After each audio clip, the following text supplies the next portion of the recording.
כל השנה הלכות בכל יום מובטח לו שהוא בן העולם. בעזרת השם, today is the 18th of Sivan, Wednesday, the fourth day of the week of Parashat Ve'halotcha. We're holding by two mitzvot, number 437, where we discussed yesterday, 436, an obligation to destroy everything that has related to the Avodah Zarah. And mitzvah number 437 is actually prohibition not to do the same thing, chas v'shalom, with Hashem's, anything that's associated with Hashem's name. I.e., we have the concept of Gnizah, right? But one of the things we'll discuss today. Mitzvah number 438, we must bring all the vow that we made the promises, all the sacrifices that we pledged, all the pledges must be brought to the Mikdash by the first Yom Tov. We'll discuss what that means. And B'ezrat Hashem, the mitzvot are sponsored today, L'refuah Shlema, L'chol Cholei Amo Yisrael, U'b'cholalam L'chaya Bat Leah, Lior ben Aruba, Levi bat Racheli, Yosef ben Miriam, Moshe ben Miriam, Lydia, and everything is good, Baruch Hashem. Okay. 437. It says in the Torah over here, שלא נאבד ונמחה הדברים ששם הקדוש ברוך הוא נקרא עליהם. There is a prohibition in the Torah. We're not allowed to erase or destroy anything that has Hashem's name on it. כגון, for instance, בית המקדש וספרי הקודש. So you're not allowed to destroy anything in the Beit HaMikdash will be prohibited, or anything that has written with Hashem's name on it. ושמותיו היקרים, ברוך הוא. Anything that has Hashem's name, holy names on it, you're not allowed to erase or destroy. ועל כל זה נאמר, and it's all says, okay, so again, we already discussed in Hot Beit HaKnesset, in the Hot B'Shulchan Aruch, we discussed about you're not allowed to destroy Beit HaKnesset unless you have another building next to it, and there's a lot of rules how to disassemble old Beit HaKnesset. Okay, it says in the Torah, in Devarim chapter 12, pasuk 4, Lo ta'asun ken la'Hashem Elokechem. We're prohibited to do the same thing, as we said again. This is related to the mitzvah number 426, where we have a commandment to destroy everything that's connected. Rabbi Yaakov, come, give us a few minutes. We're commanded to destroy everything that's connected to Avodah Zarah. So now we have right next to it that says, don't do the same thing to Hashem. To Hashem, anything that's your God.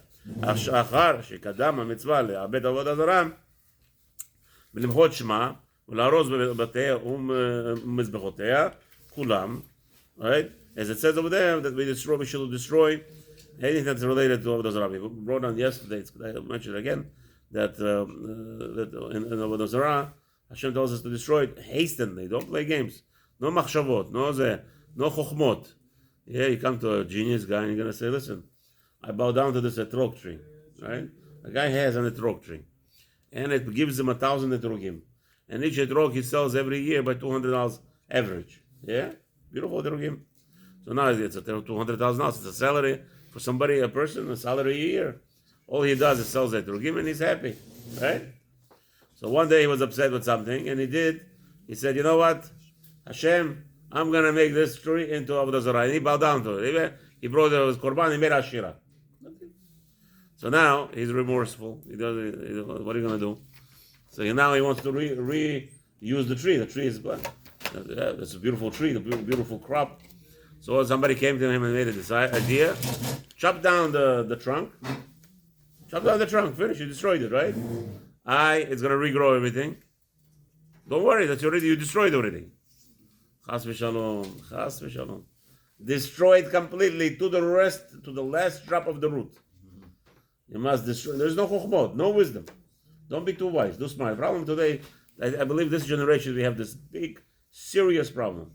You tell people halacha, Rabbi, you have a heter for that, against that? You come to shiur, you heard a beautiful shiur. The Rabbi is giving you a shiur to grow closer to Hashem. And what you find, the first thing that comes to your mind, is there a heter against what the Rabbi just said? Well, but we're all doing it, so some it's good. I scream at people, I don't understand people. I walk around, and it hurts me so much. People mamash mashchetim peot their peot over here. In other words, it's a normal thing. Oh, I see all those people with kippas are doing it, so I'll do it again. I'll do the same thing, right? Kamash, the whole thing, the karov. No, they don't do it. No, there is no difference how you did it. It has to be number 2 over here. It has to be able to grab it and flip it into its root. If you can't do it, It's Isur Doraita. What are you coming up? Nonsense. All the people in the shul are doing it, I'm doing it also. Where are you coming from? Where you come up with these ideas? Chochmot, because we have too much. There is maybe somebody gave a heter. I'm still looking for the heter. Still looking for the heter where they completely, this whole thing, they take off everything. Mazeh? No, I'm leaving a little bit. Not a little bit. It has to be number 2. Mazeh number 2. You could grab it and fold it onto itself. Yeah. This whole area. This is not a joke. No, my hair looks bad. I don't care what your hair looks like. That's not, the Torah didn't designate your hair, this hair, that hair. The Torah said, you can't do any hashchata to peah. That's it. No destruction. But everybody makes up whatever. Why? Because we're too smart. Same thing over here. HaKadosh Baruch Hu tells us, Habibis, no playing games with Hashem's name. No playing games. Anything that has Hashem. I printed once a fundraiser for Sefer Torah. Okay? A fundraiser for Sefer Torah. We had in our Heichal, it said, Shiviti Hashem, then we had it out, spelled out. Shiviti, Yud Kevav, okay, right? So now, you took a picture. Right here, right this, right? Let's say you took a picture of this. I had a picture of the Heichal, Sefer Torah, all the Rabbanim in front of it, and we published it into the newspaper. And not just newspaper, we published it in flyers, gave it out flyers on the whole street. My mashgiach of my yeshiva, where I was learning, Avram, you have a big problem. Big problem. I had to pay Gniza to get rid of all the flyers. Hashem's name is on it. You have printed Hashem's name, even though it's picture, you don't mind, you don't have intention, doesn't matter. Yeah, you could find maybe a heter, maybe. If you're that person, go ahead. But the mashgiach says to me, Avram, what are you doing? Yes, and I paid a lot of money. We're talking about 20,000 copies, what? Our scrolls, they blur out the words in their advertisement. I mean, like books, it's not a joke. Pictures, people put now they blur it out because people are throwing the advertisements in the garbage. That's right. So, Mana ve'amar lo ta'asun ken la'Hashem elokechem. So Hashem tells us that you should be very careful with Hashem's name. Does it apply to any Sefer Kodesh? That's what he's talking about. Kodesh, anything. You're not allowed to destroy anything. Does it have Hashem's name? Again, Sefer Kodesh. We'll see in a second. Let's not jump that far. I didn't know what you said. Let's continue. Ubesov Masechta Makot. It says over there in chapter, on page 22 in Makot, Amru Zechronam Lebracha, Mi shesaraf atzei HaKodesh, loke. Here. Ve'azaratea me'ubadatam me'avadetem et shmam. Right? Lo ta'asun ken. So you see over there that what happened? Somebody, I guess, sanctified wood to Beit HaMikdash and then used it for personal use. So he would get lashed, 39 lashes, for what? Because he destroyed the wood that belongs to the. You see? So now you're telling me about your book. You make a Kal V'chomer from there, maybe. Here, talk about wood that was Mukdash. Okay, so you want to say the Sefer Divrei Torah? What is it about? What are you talking about? Which kind of book are you talking about? Like a Gemara. The Gemara doesn't have Hashem's name in it? No? I don't think it has. Of course it does. Yeah, Of course. Lukim, it says without the kuf. Yeah. Gemara is not so pashut. כמו כן אמרו שם. No, like a photocopy of a daf of Gemara. So it depends, I guess, no? Depends what's on it. Right. Maybe. That's what I was at. I don't So it says like this. שהמוחק את השם לוקה, anyone who erases Hashem's name gets lashed. Lazaratea, what? Lazaratea, מזה הכתוב בעצמו. So the warning is from this. So the rabbi is trying to analyze where is the warning. So it says in that pasuk, on pasuk, it tells you the warning, and now it gives you, because in order to get lashed, you need a warning and you get a prohibition, and the prohibition itself is the warning. It's enough. Again, but dealing with Hashem's name, we already learned that there's a lot of strictness with dealing with Hashem's name. שורש מצווה נגלה כי בגשת בני ישראל אל הקודש באימה ברטט בזיעה. Of course, the whole purpose of this mitzvah is that the people should be constantly aware that there's anything that has to do with Hashem, the holiness, to be constantly dealing with it with much awe and trepidation. מתוך כך, יכנסנו בליבם הפחד והיראה הגדולה אל השם ברוך הוא. And this is how we're going to instill in us, invoke in us, constant fear of God's name and God Himself. מדיני המצווה, מה שאמרו זכרונם לברכה, over there in מסכת השבועות, page 35, first side, tells you more elaboration. ששבע שמות הם שהם באיסור לאו זה. There are 7 specific names of Hashem that are in prohibition of this, in this category. What? The Elohim, Shem, Shel, Yud K, Vav K. So everybody knows the Yud K, Vav K, the one we have with the Nara Kodesh. Very good. Sheikro'u oto Chachamim, Shem HaMefurash. For our sages tell us this is the Hashem's name. Now, the question is, the Goyim actually read it out loud, that name, and let's say they wrote it in their language. Okay, you're not allowed to say that, right? Something that starts with a yo, something, right? Or so whatever, they have different ways. They're not trying to pronounce that Hashem's name, which is a prohibition. You're not allowed to. But does it have to be? Not allowed. If you see it, you're not allowed to say it out loud. It has to be in Hebrew? Doesn't matter. We'll see. 1 second. Maybe it has to be in Hebrew. We'll see. I don't know. לכן שם שנכתב על Aleph Dalet Nun Yud, right? The name of Nud, that's also not allowed to be erased. What about that sect of Witnesses. witnesses? Yeah, Joe, yeah. I don't know if you're allowed to say it even. Because again, Are they saying it correctly though? it doesn't matter. We don't know how to say it, so you don't say it. Yud K, Vav We K know how can to never say be it. said in any way. We know how to say it. No, we don't. I'm not going to say it, but it's... No, you don't. Yud is a yud, not a j. Whatever you say, you don't. Whoever told you is wrong. We don't know. Nobody knows. We read the Torah with a yud is yud. Again, we don't. You could read whatever you want, but the pronunciation of Hashem's name, Yud and Hey and Vav and Hey combination, you can never say it together, because we're afraid that you're saying it the right way, and you're defiling it. And that's why the Chazal made it hidden. We don't know it. Nobody knows it. So in any format, you can't say it. Once you can't go that route.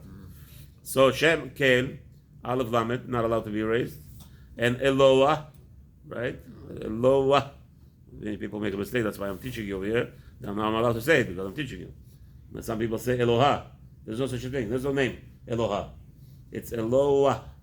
Like Poteyach, Eloah. Okay. You hear the hey in the end when I'm finishing it off? PK. Hear it? Okay, it's not Eloha. Many people in the Hallel, you could hear it. Hazan doesn't know what he's talking about. He says Eloha. There's no such thing. Or even you say in Shacharit. When you daven Shacharit in the Shabbat, you say it over there also.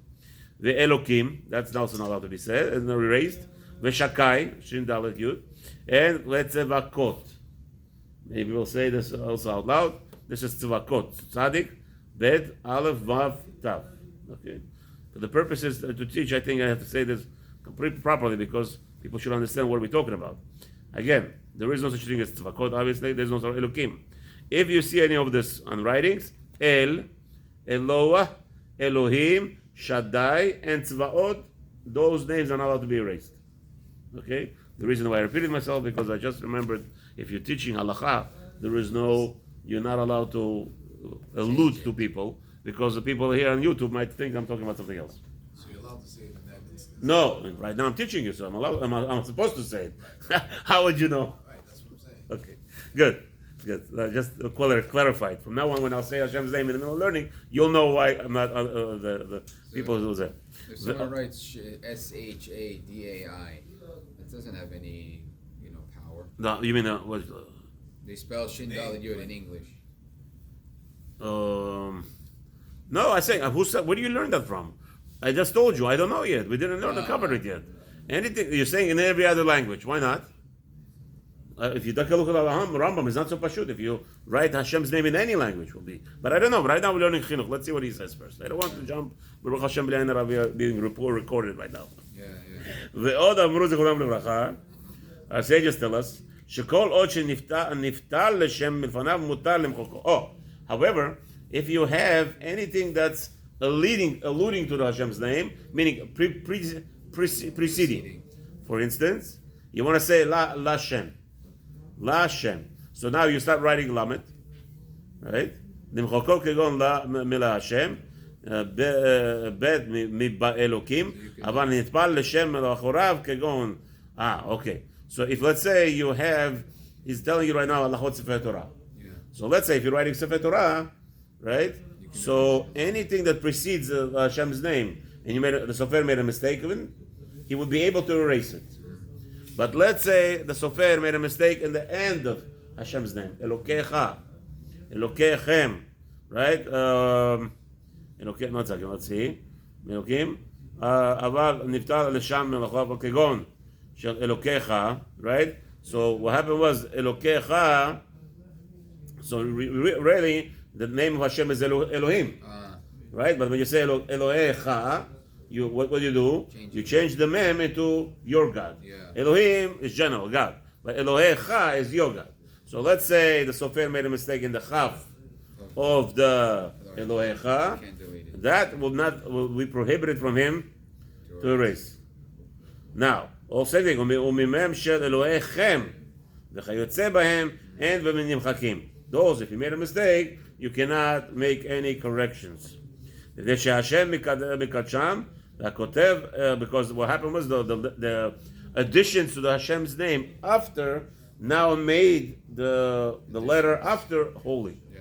The letter before proceeding to Hashem's name, mi Hashem yatsa hadavar, right? From Hashem came out the mem before, or the lamed before, le Hashem. So all those things that will be since the letter is proceeding to the name of Hashem is not holy yet.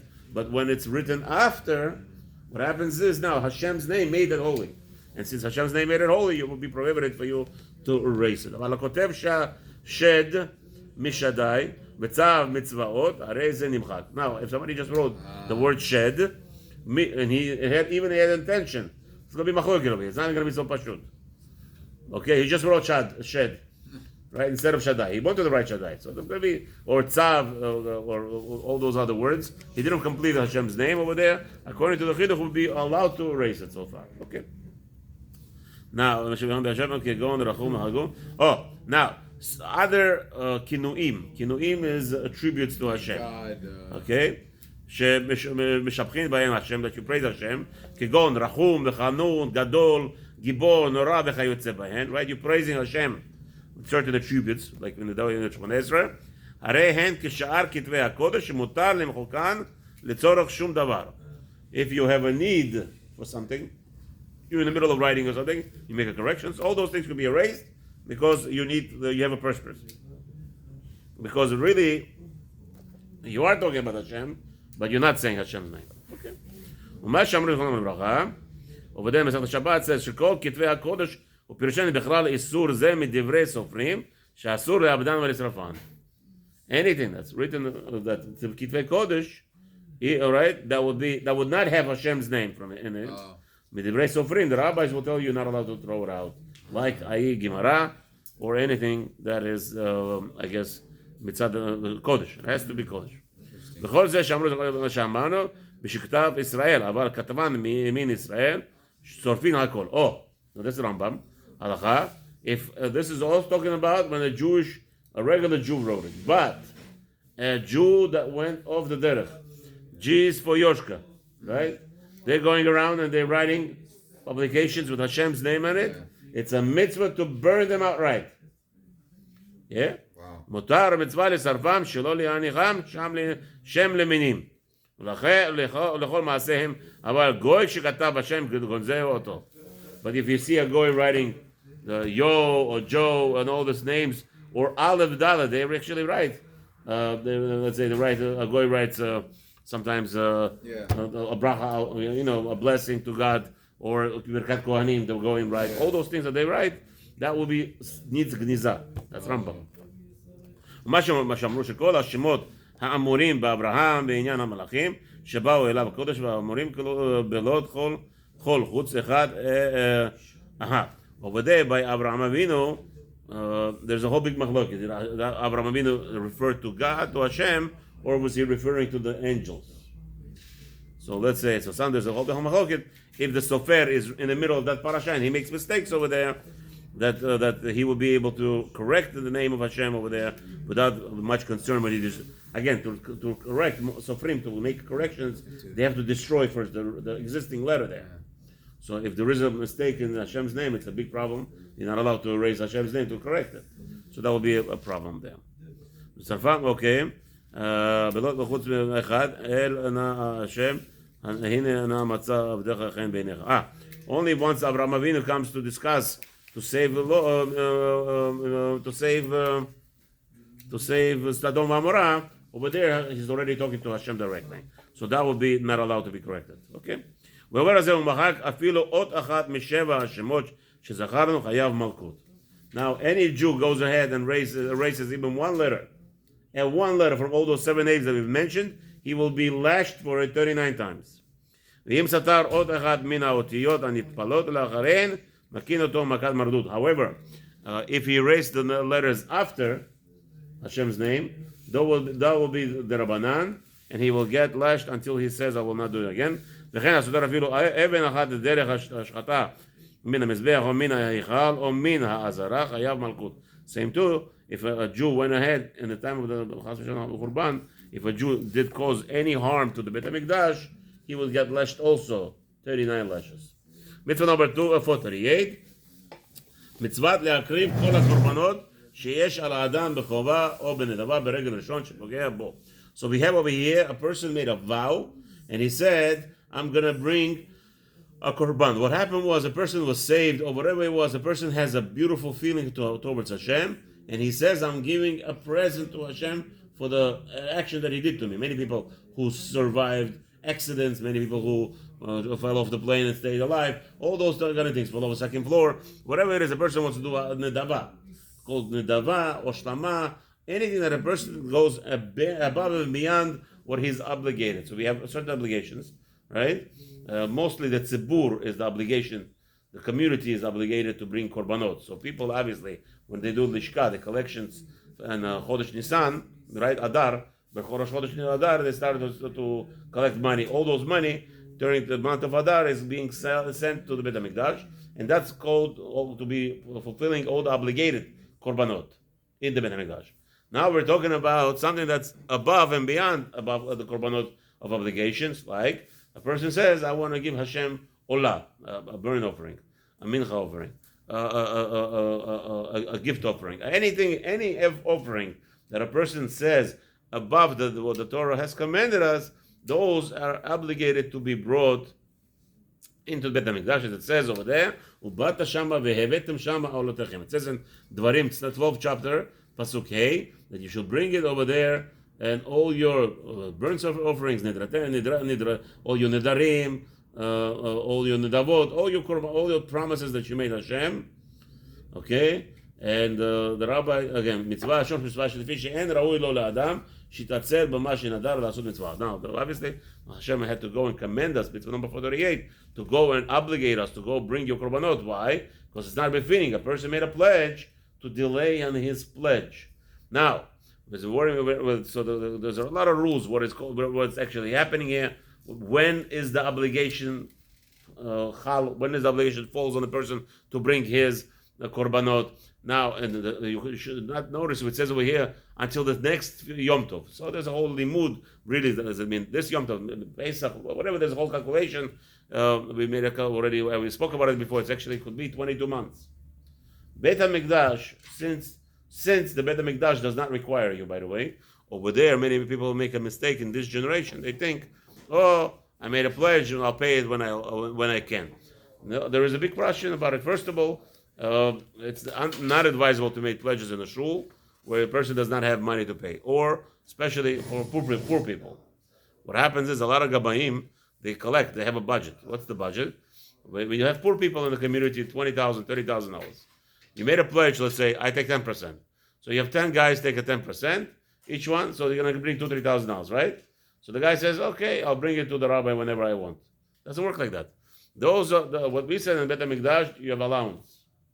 In Beit HaMikdash, you have allowance. You have allowance. What's your allowance? Till next Yom Tov. And maybe people make a mistake. I don't know who teaches them, unfortunately.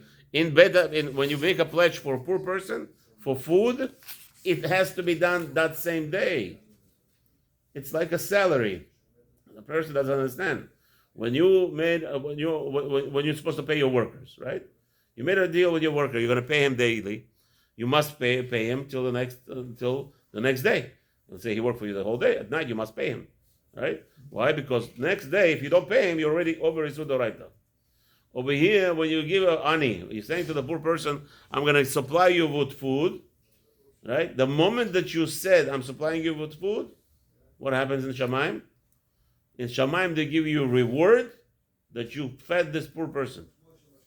As if you already fed You fed him already. That's it. In Shamayim, it's considered you fed him already.